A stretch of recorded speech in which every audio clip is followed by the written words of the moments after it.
Olá, nessa série sobre espiritualidade e vida cristã, nós estamos tratando sobre a essência do cristianismo, o que significa ser cristão. E na reflexão inicial que nós estamos fazendo até agora, nós temos tratado sobre o que não significa ser cristão. Uma espiritualidade sem Deus, sem Cristo, uma espiritualidade que não tem nada a ver com o Evangelho. E neste vídeo eu quero tratar do tema espiritualidade consumista. Bem-vindo ao meu canal, inscreva-se e participe.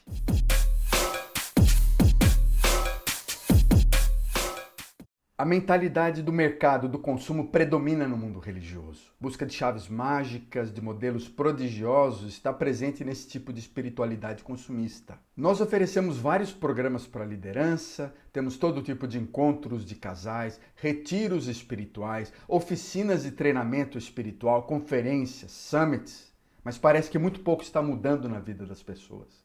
Há muito pouca transformação a longo prazo.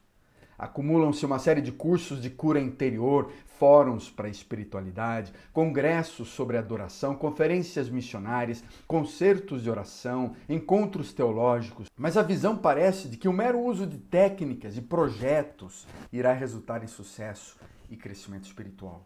Não faltam oportunidades para clonagem, para cópia de projetos, de modelos.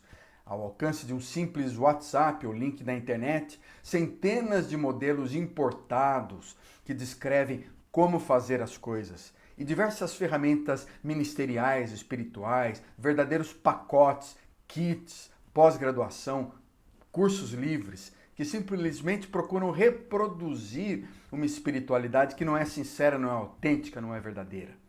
Muitos importam modelos eclesiásticos de igrejas estrangeiras, americanas, europeias e mega igrejas das cidades maiores, aplicam ao seu contexto e simplesmente acham que o uso daquelas ferramentas que eles utilizaram, daquele modelo que eles usaram lá na outra cidade, vai funcionar na sua igreja, na sua comunidade, na sua vida espiritual. Nós não entendemos o mistério da espiritualidade. A gente acredita que simplesmente manipulando o nosso ambiente, manipular o ambiente ao redor ou chegar a resultados desejados tão somente pelo uso de técnicas, de ferramentas espirituais, vai resolver o problema. 7 regras, 7 segredos de um sucesso, 7 segredos de um casamento, os 13 sinais de uma boa liderança. Então a gente pensa que às vezes só o uso de instrumentos certos, misturados com uma boa dose de esforço, de dedicação, de meritocracia, a receita vai funcionar. Se tão somente eu usar o método correto, tudo vai acontecer direitinho. Isso é um pensamento bem consumista, bem manipulativo, bem humanista. A expectativa é de que se eu comprar as técnicas certas e aplicá-las com eficácia e eficiência, vai dar certo na minha vida, vai dar certo na minha comunidade. A impressão é de que as coisas espirituais podem também ser alcançadas pela genialidade humana, pela capacidade profissional. E a percepção de que muitos têm é de que sempre existirá uma técnica certa, um jeitinho certo para encontrar uma espiritualidade. E a gente vai caminhando de técnica em técnica, consumindo produto em produto e nada muda na nossa vida.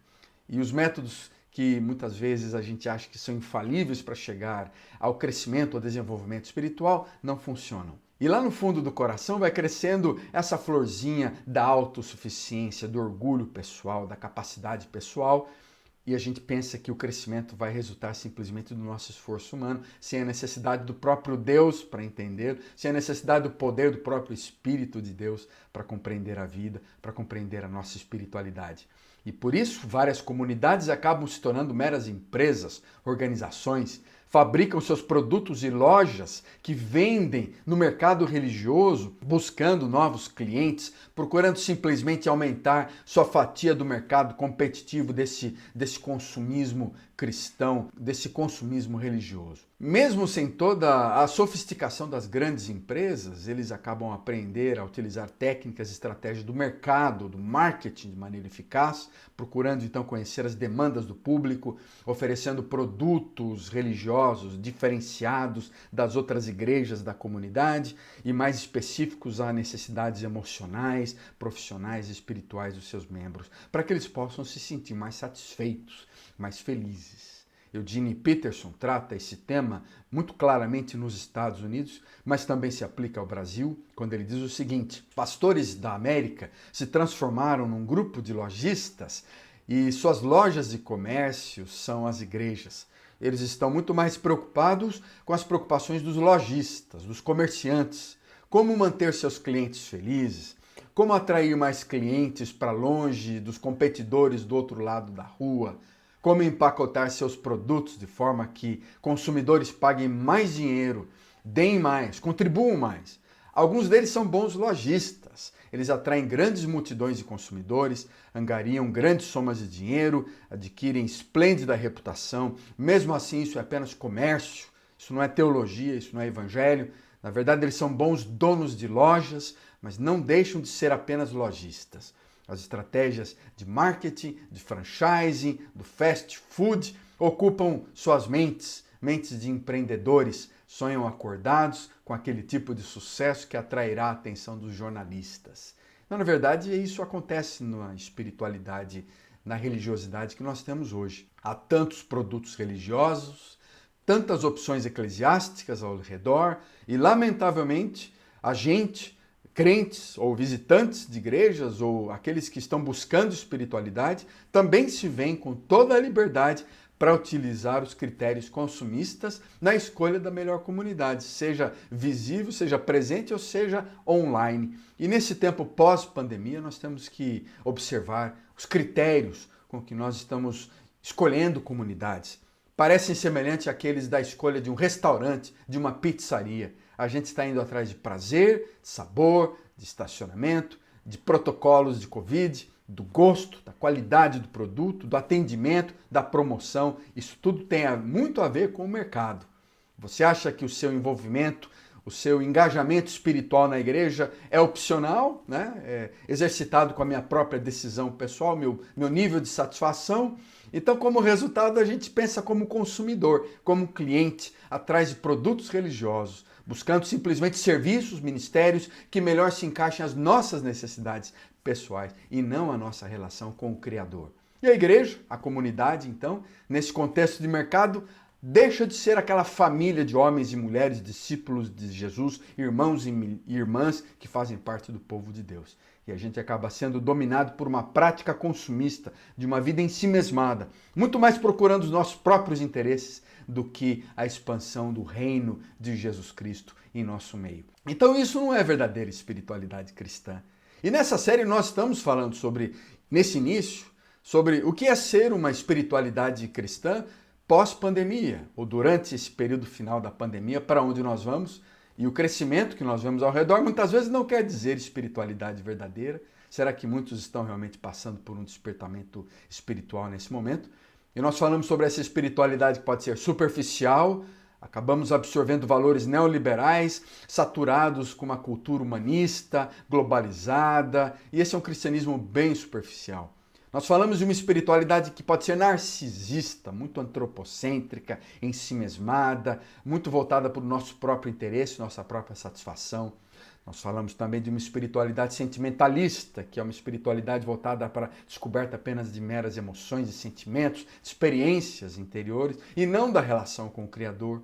Nós falamos de uma espiritualidade que é muito estéril, sem frutos, apática, passiva, quieta, sem engajamento social, desobediente aos mandamentos, uma espiritualidade que não tem nada a ver com a prática.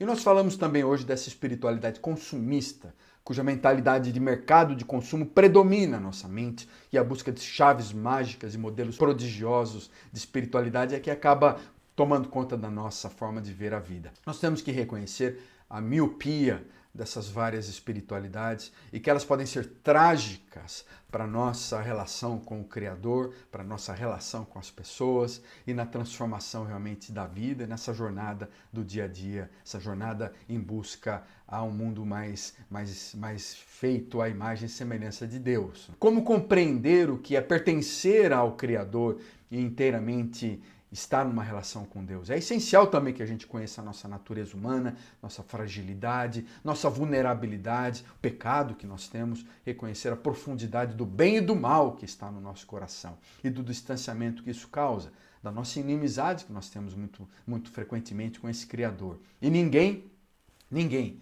preste atenção, aprofundará essa transformação de vida se não tiver certeza de uma aceitação total do amor de Cristo, da vida de Jesus, desse homem de Nazaré crucificado na cruz e receber então a vida que vem dele, desse Cristo poderoso que ressuscitou dentre os mortos, que também é Deus. E também quando Cristo então está no nosso coração, a gente pode crer de todo o coração nas verdades do Evangelho, receber a capacidade de uma vida transformada, estar convicto da suficiência da salvação que tem nele e se tornar um amigo íntimo de Jesus Cristo. E da busca então dessa segurança, desse amor, desse amadurecimento, desse desenvolvimento que nos leva a santificar nossa vida, santificar o mundo, santificar a sociedade brasileira.